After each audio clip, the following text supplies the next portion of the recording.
नक्कीच. या विजय विजय मी तुला थोडंसं थांबवतोय या सगळ्या प्रकरणी. आपल्याला आता प्रतिक्रिया देण्यासाठी कायदेतज्ञ आणि विधिज्ञ असीम सरोदे आपल्यासोबत आहेत. सरोदे सर, स्वागत आहे एबीपी माझामध्ये. प्रशांत कोरटकरला जामीन मंजूर झालेला आहे. खरं तर या सगळ्या प्रकरणी तुम्ही देखील लक्ष घातलेलं होतं.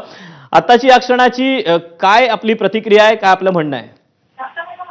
ज्या कलमांच्या आधारे प्रशांत कोरटकरवर गुन्हा नोंदवण्यात आला होता त्या सगळ्या कलमांमध्ये 3 वर्षापेक्षा जास्त शिक्षा नसलेलेच कलम होते आणि त्यामुळे प्रक्रियांचा विचार केला, कायदेशीर प्रक्रियांचा विचार केला तर साधारणतः अशा तांत्रिक गोष्टींचा विचार करून जामीन होणं हे साहजिक आहे. या प्रकरणामध्ये तरी बऱ्याच उशिरापर्यंत जामीन आम्ही होऊ दिला नाही, कारण की प्रशांत कोरटकर, माझं हे सातत्याने म्हणणं आहे की प्रशांत कोरटकरनी जे वक्तव्य केलं त्याची व्याप्ती न्यायाधीशांनी लक्षात घेणं आवश्यक होतं. त्याचा परिणाम किती जणांवर झालेला आहे हे लक्षात घेणं आवश्यक होतं आणि त्या प्रकरणामध्ये जामीन व्हायला नको होता असं आमचं म्हणणं होतं. 60 दिवस अजून तपासाला एकूण असतात ते पूर्ण व्हायचे होते आणि पोलिसांनी लेखी स्वरूपात सुद्धा दिलं होतं की तपास पूर्ण झालेला नाही, तरी सुद्धा जामीन देण्यात आलं. त्यामुळे आम्हाला थोडंसं वाईट वाटणं साहजिक असलं तरी कायद्याच्या दृष्टिकोनातून बघितल्यास अशा प्रकरणांमध्ये जामीन होत असतो.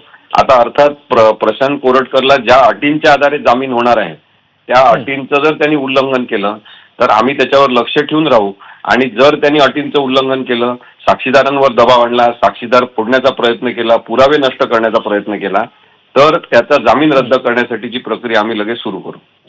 मात्र असीमजी, तुम्ही जे म्हणताय की कायदेशीरदृष्ट्या जामीन साधारणपणे अशा प्रकरणांमध्ये होऊ शकतो, अर्थात अटी आणि शर्ती देखील त्याला घातल्या जातील. या अटी आणि शर्ती काय नेमक्या असू शकतात, काय आपला अंदाज आहे?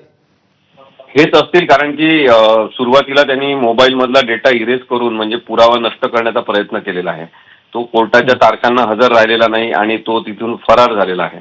त्यामुळे त्यांनी न्यायालयीन प्रक्रियेमध्ये मदत करावी, प्रत्येक तारखांमध्ये हजर राहावं आणि कोणत्याही प्रकारे पुरावा नष्ट करण्याचा प्रयत्न करू नये. यात प्रामुख्याने अटी असणारच असं मला वाटते.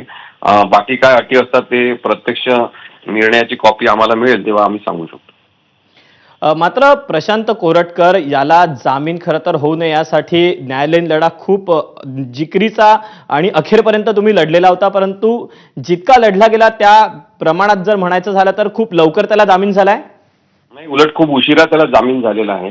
कारण की अशा म्हणजे या कलमांच्या आधारे जेव्हा गुन्हा नोंद होतो तेव्हा लवकरच जामीन होत असतो, परंतु आम्ही प्रशांत कोरटकरला जामीन मिळू दिला नाही बरेच दिवस आणि माझी अपेक्षा होती की या वेळेस सुद्धा त्याला जामीन मिळणार नाही, कारण की त्याच्या जीवाला बाहेर धोका आहे हे पाहता जस्टिस कृष्णा अय्यर यांच्या एका जजमेंटमध्ये स्पष्ट म्हटलेलं होतं की जर आरोपी हा तपास पूर्ण होईपर्यंत जेलमध्ये सुरक्षित असेल तर त्याला साधारणतः जामीन देण्यात येऊ नये. जे कृष्णा अय्यर, जस्टिस कृष्णा अय्यर नेहमी जामीन देण्याच्या बाजूने होते, त्यांनी सुद्धा एक महत्वाचा मुद्दा मांडला होता ज्याच्याकडे न्यायालयाने लक्ष द्यावं असं आमचं म्हणणं होतं, परंतु त्याला